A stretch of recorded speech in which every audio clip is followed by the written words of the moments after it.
Asifiwe mtu wa Mungu, ubarikiwe sana. Tunashukuru Mungu tumepata neema ya kuona siku nyingine. Leo ndugu yako nina nini? Leo nina hili. Tunaelekea mwishoni mwa mwaka 2025. Imebaki siku chache kuingia mwaka 2026. Lakini kabla kuingia mwaka 2026 tunataka tumpe Mungu shukrani kwa yote ambayo yametokea mwaka 2025. Yawe ni mema au mazuri au yawe ni mabaya. Lazima tumpe Mungu utukufu kwa yote ambayo yametokea. Jaribu kutafakari yale ambayo Mungu amefanya kwa namna ya ajabu, ameonekana kwako, mazuri ambayo wewe unatemu kwa mazuri. Mwambie Mungu, ninakushukuru kwa matendo ya ajabu. Maana tumekuwa tuna tabia ya kupeleka shukrani mbele za Mungu. Mshukuru Mungu. Lakini pia hata kwa yale mabaya vile vile mshukuru Mungu. Biblia inasema kwenye Wathesalonike wa kwanza 5:18, Biblia inasema shukuruni kwa kila jambo, maana hayo ndio mapenzi ya Bwana wetu Yesu Kristo. Kwa maana hiyo, jambo liwe baya tumwambie Mungu asante. Jambo liwe zuri tumwambie Mungu asante. Jambo liwe kubwa tumwambie Mungu asante. Jambo liwe dogo tumwambie Mungu asante. Na mara nyingi tumekuwa tukimshukuru Mungu kwa mambo makubwa ambayo tunayaona sisi ni makubwa na mambo ambayo ni mema au mazuri, lakini kwenye yale magumu na mabaya au mambo ya huzuni tumekuwa tukiacha kumshukuru Mungu. Biblia inasema haiko specific kwenye eneo moja. Inasema mshukuru Mungu kwa kila jambo, maana hayo ndio mapenzi ya Bwana wetu Yesu Kristo. Hata kama ni mabaya, mwambie Mungu asante. Yesu wakati ameteswa, amesulubiwa, yuko msalabani, aliinua macho yake juu akasema, Baba, ninakushukuru kwa haya. Alimshukuru Mungu kwa yale ambayo yaliyotokea. Anasema najua hawajui lile wanalolitenda hao watu. Kwa hiyo anamshukuru Mungu. The same to Stefano, anapigwa mawe lakini anainua macho juu, anaona mbingu, anasema ninakushukuru Mungu maana hawajui anayoyatenda. Kwa hiyo lazima tumshukuru Mungu kwenye kila eneo, hata kama katika mazingira ya mabaya au mazingira ya huzuni, tumwambie Mungu asante. Maana tumekuwa tuna tabia ya kushukuru tu kwa yale ambayo ni mazuri. Na mwaka huu wote tunatofautiana. Kuna mtu ambaye ameenda vizuri, kuna mtu ambaye hajakwenda vizuri kama ambavyo alivyotarajia. Lakini hata kama hajakwenda vizuri, mwambie Mungu ninakushukuru. Tumekuwa na tabia ya kumshukuru Mungu kwa yale makubwa na mema au mazuri, lakini kwenye yale ambayo yanakuja katika mazingira ya huzuni, katika mazingira ya mabaya au ya machozi yanasababisha tulie, tumekuwa tumshukuru Mungu. Lakini hata hayo pia mwambie Mungu asante. Nitakupa mfano huu ambao niliuona kwenye mitandao ya kijamii kwa kijana mmoja anaitwa Amani Somebody Ndukile, kama nadhani ni hivyo. Alisema alikuwa anatoa story, I don't know ni ushuhuda, ni true story au ni just true story. Anasema kulikuwa na mchungaji mmoja kijiji fulani, alikuwa na tabia akialikwa msibani akiongoza ibada, anasema jamani, mshukuruni Mungu hata kwa hili ambalo limetokea hapa mbele yetu. Kama lisingetokea inawezekana lingetokea baya zaidi kwa mwingine. Kwa hiyo mshukuru Mungu hata kwa huyu ambaye yuko mbele yetu kututangulia. Sasa kauli yake au mahubiri yake yalikuwa yaeleweki kwa baadhi ya watu, walikuwa hawamuelewi. Msiba mwingine ulivyotokea alivyoalikwa akaendelea kusema hivyo hivyo, jamani, mshukuru Mungu hata kwa hili ambalo limetokea. Kama lisingetokea hili, yamkini angetokea makubwa zaidi. Kwa hiyo tumwambie Mungu asante hata kwa hili. Bado watu hakumuelewa, baadhi ya watu. Siku moja anasema kuna baba mmoja alifiwa na mke wake kipenzi. Sasa mchungaji akawa amealikwa msibani. Alivyoalikwa msibani, kama kawaida yake akaendelea kusema jamani, tumshukuru Mungu hata kwa huyu ndugu yetu hapa mbele. Kama isingetokea, yamkini angetokea mabaya kwa mwingine. Kwa hiyo tumwambie Mungu asante hata kwa hili. Sasa yule baba, mume wa yule marehemu, hakumuelewa kabisa mchungaji. Akasema, akaona kama anamdhihaki. Akaweka kisasi ndani yake. Siku moja, Amani anasema siku moja akabidi amwalike mchungaji, lakini alivyomwalika mchungaji, muda wa chakula usiku, kile chakula yule bwana alitia sumu. Sasa wakati wanataka kujiandaa kula, wananawa, shoti ya umeme ikatokea kwenye ile nyumba. Sasa yule bwana akataka kusimama kwenda kuangalia kwenye main switch, labda kuna meji switch. Yule bwana ghafla mchungaji akasema, usijali mtumishi, mimi kijana wangu ni fundi umeme, ngoja aende akaangalie. Lakini anasema yule kijana alivyoenda kukagua shida ni nini, tatizo nini lilotokea lilosababisha ile shoti ikatokea kubwa zaidi. Yule kijana akapigwa na ile shoti akaanguka chini na hatimaye akafariki. Wakaahirisha kula kile chakula, kumbuka kilikuwa kimewekwa sumu. Sasa siku ya msiba, mchungaji yeye akuongoza ibada anasema alimsimamisha kutoa neno lolote kama kwa niaba ya familia. Akasema, jamani, mimi ninamshukuru Mungu kwa wote waliohudhuria, lakini nashukuru Mungu hata kwa hili lilotokea. Laiti kama lisingetokea hili, akarudia kauli yake, laiti kama lisingetokea lingetokea kubwa zaidi. Kwa hiyo namshukuru Mungu hata kwa hili na kijana wangu kutangulia mbele za haki. Yule bwana ndo akamuelewa maana ya history ni nini. Ni kwamba hata kwa yale ambayo yanakuja kwa mazingira ya maumivu, yale ambayo yakwenda sawa katika mwaka huu 2025, mwambie Mungu asante. Yamkini yasingetokea hayo, yangetokea makubwa zaidi au mabaya zaidi. Umwambie Mungu asante. Mara nyingi wanapokuja mazingira namna hii huwa hatuyaelewi kwa sababu huwa tunatem kwamba Mungu mbona katuacha, Mungu mbona ameruhusu hili jambo. No. Shukuru Mungu kwa kila jambo. Nitakusomea andiko hili kutoka kwa Waefeso 5 mstari wa 20. Ukipata muda wako unaweza kuanzia mstari wa 15 ili upate picha, lakini anasema kwa mstari wa 20, na kumshukuru Mungu Baba siku zote, au naanza 19 labda tupate picha. Anasema, mkisemezana kwa zaburi na tenzi na nyimbo za rohoni, huku mkiimba na kumshangilia Bwana mioyoni mwenu, na kumshukuru Bwana Baba siku zote kwa mambo yote katika jina lake Bwana wetu Yesu Kristo.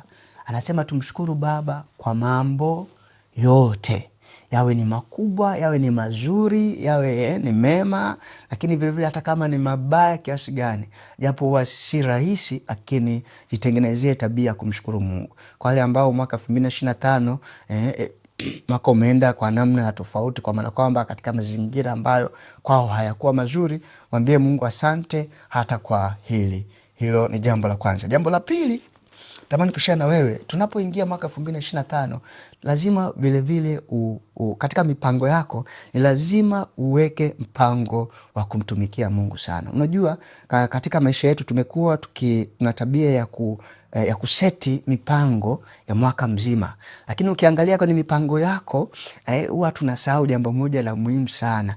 Tunashindwa kupanga namna nzuri ya kumtumikia Mungu. Tunashindwa kupanga namna ya kumpa Mungu kipaumbele kwenye mambo yetu yote ambayo tunayapanga. Tumekuwa tuna tabia tukipanga, nitawekeza hiki, nitafanya hiki, nitaongeza hiki, nitafanya kwa namna hii, lakini huwa tunasahau ile jambo, kumweka Mungu kwanza. Yaani katika mipango yetu ni lazima upange namna ambavyo utatamani kumjua Mungu zaidi. Utatamani kumpa Mungu kipaumbele kwenye kila eneo ambalo unalifanya. Tumekuwa na tabia ya kujipangia sisi wenyewe. Mimi nitaita huu binafsi. Tunasahau kabisa Mungu huyu ambaye ndiye anayetupa nguvu ya kupata hayo ambayo tunayapanga. Mungu ndiye anatupatia njia ya kupata faida kwenye biashara zetu na mihangaiko yetu, lakini watu tunasahau namna ambavyo tunaweza tukatafuta muda wa kukaa naye karibu zaidi, ya kutafuta uso wake zaidi.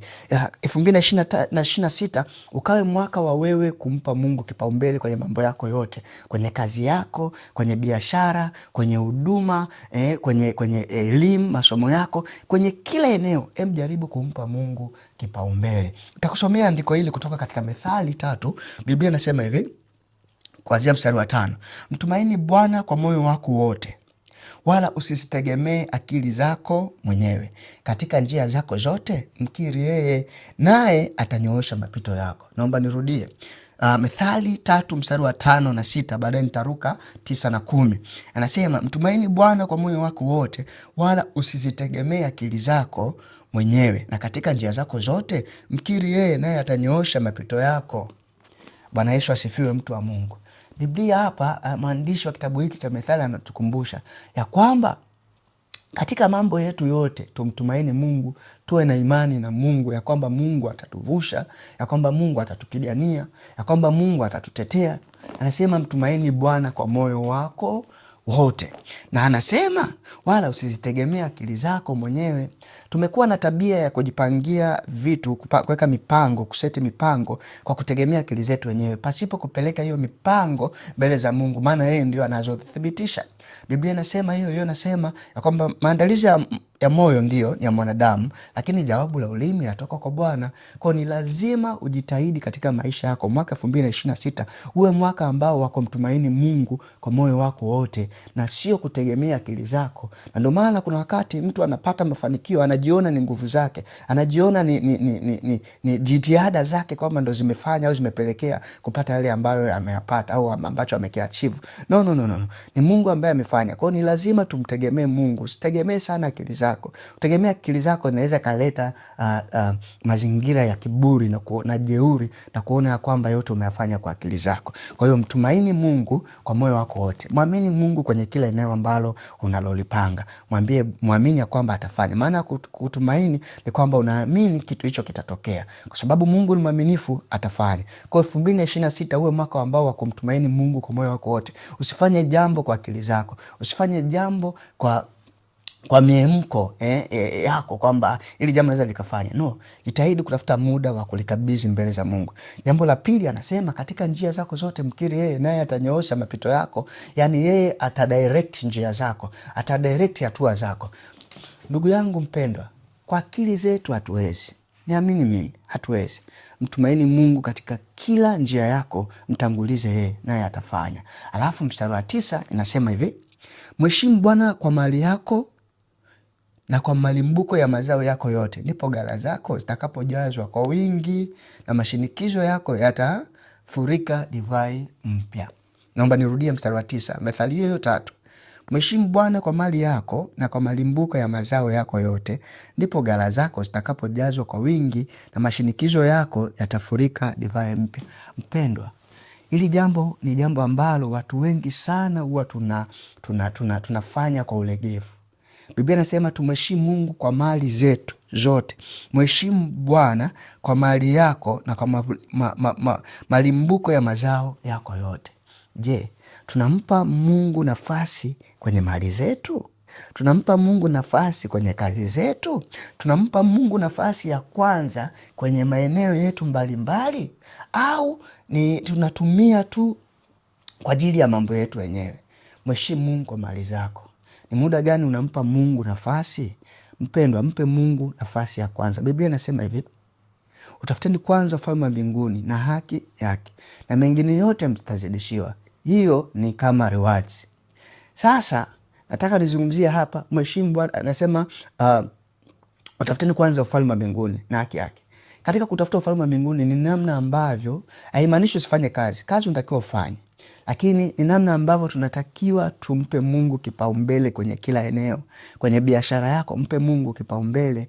Ni nafasi gani ambayo Mungu anayo kwenye biashara yako? Ni nafasi gani ambayo Mungu anayo kwenye kazi yako? Ni nafasi ambayo Mungu anayo kwenye masomo yako? Au unajiona tu kwamba wewe unaweza kwa akili zako? No, ni neema mpendo. Jitahidi kwenye maeneo yako, mali zako, maeneo yako ya kazi, umpe Mungu nafasi ya kwanza.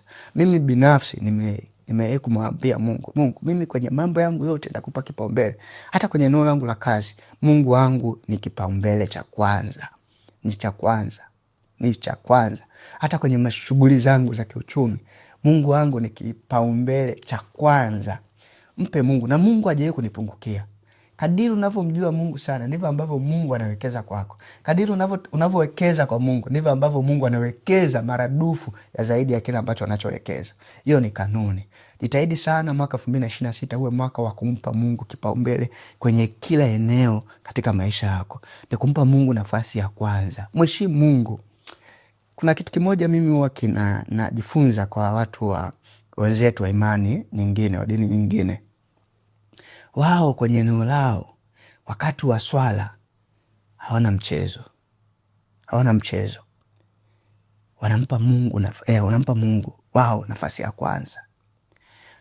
Pendwa, ninakukumbusha, ukitaka kuyaona makubwa kwenye maisha yako, ukitaka umuone Mungu kwa namna tofauti, mpe Mungu nafasi ya kwanza. Mungu hajawahi kumpungukia mtu wake hata siku moja. hata siku moja. Mungu hajawahi kumwacha mtu wake, yaani hata siku moja. Na itokaa itokee. Ukiona unampa Mungu nafasi ya kwanza, unamtumikia alafu hajafanya, no. Ni wakati wake tu, yeye mwenyewe anaamua akupe kwa wakati gani. Yamkini anapima kitu. Kwa hiyo mimi ni shuhuda tosha. Unapompa Mungu nafasi ya kwanza, Mungu hatokaa kuache. Jitahidi sana ujidhabihu moyo wako kwa Mungu. Umpe Mungu ile nafasi ya kwanza kwenye kila eneo. Mheshimu Mungu kwa mali zako, mheshimu Mungu kwa familia yako, mheshimu Mungu kwa kazi yako, mheshimu Mungu kwenye ndoa yako, mheshimu Mungu kwenye biashara yako, mheshimu Mungu kwenye masomo yako, mheshimu Mungu kwenye maeneo yoyote. Eneo yoyote, mheshimu Mungu. Naye Mungu atakuonekania. Mungu akubariki sana. Ufanye mwaka 2026 kuwa mwaka wa kuinvest zaidi katika kumpa Mungu kipaumbele au kumpa Mungu nafasi ya kwanza. Ufanye mwaka 2026 kufanya kitu katika ufalme wa mbinguni. Shughuli zote unazozifanya, mipango yote unaipanga ikawe na faida kwenye ufalme wa mbinguni. Mwaka mzima unaisha hujawahi kufanya kitu kwa ajili ya utukufu wa Mungu. Hujawahi kufanya kitu kwa ajili ya kubariki maisha ya watu wengine. No, acha ubinafsi. Acha ubinafsi. Fanya kwa ajili ya kumpendeza Mungu. Kuna mtu mmoja, kwa kumalizia, huwa napenda sana kumtoa kwenye mifano wangu, huwa ananifundisha sana kitu. Kornelio, soma Biblia yako vizuri, Matendo ya Mitume 10. Kornelio, Biblia inasema alikuwa ni mchaji mzuri wa Mungu. Alikuwa na tabia ya kuomba sana, lakini alikuwa na tabia vile vile ya kutoa sadaka kwa watu wengi. Sio sadaka kwa Mungu, kwa watu wengi. Kwa maana hiyo alikuwa akifanya charity. Lakini Mungu alionekana siku moja, maombi yake na sadaka zake zilikuwa kelele, zilikuwa kumbusho mbele za Mungu. Zilikuwa zikipiga kelele kwa Mungu. Angalia jambo lile la mtu wako. Kile alichokuwa akifanya. Sadaka nini? Sadaka alikuwa akitoa kwa watu wengi. Akigusa maisha ya watu wengine, ikawa kelele mbele za Mungu. Ikawa kumbusho mbele za Mungu. Maombi yake alikuwa akiyaomba, ilikuwa ni ukumbusho mbele za Mungu. Soma sura ya nyuma, sura ya 9, utamkuta kuna mtu Tabitha Dorcas. Alikuwa akisaidia wajane, akiwashonia kwa ujuzi wake. Lakini siku moja amepata changamoto ya magonjwa na akafariki. Wale watu hawakuridhika kwa sababu ya yale matendo alikuwa akiyafanya, matendo mema alikuwa akifanya, au namna ambavyo alikuwa akigusa maisha wengine. 2026 ukaufanye mwaka wa tofauti kwenye maisha yako. Wekeza kwa Mungu. Wekeza kwa ajili ya watu wengine. Siku zote anayewapa watu wengine, Biblia inasema anamkopesha Mungu, kwa namna yote Mungu atarejesha tu. Ubarikiwe sana, ukae mwaka wa baraka zaidi, ukae mwaka wa mafanikio, ukae mwaka wa kuongezeka zaidi. Lakini katika kuongezeka zaidi, mwaka wa mafanikio, fanya kazi sana, lakini pia mtumaini sana Mungu. Mtukuze Mungu sana na kutafuta uso wa Mungu. Yule ambaye anayefanya kitu cha tofauti ndio anajitofautisha na wengine. Ubarikiwe sana mtu wa Mungu. Amina.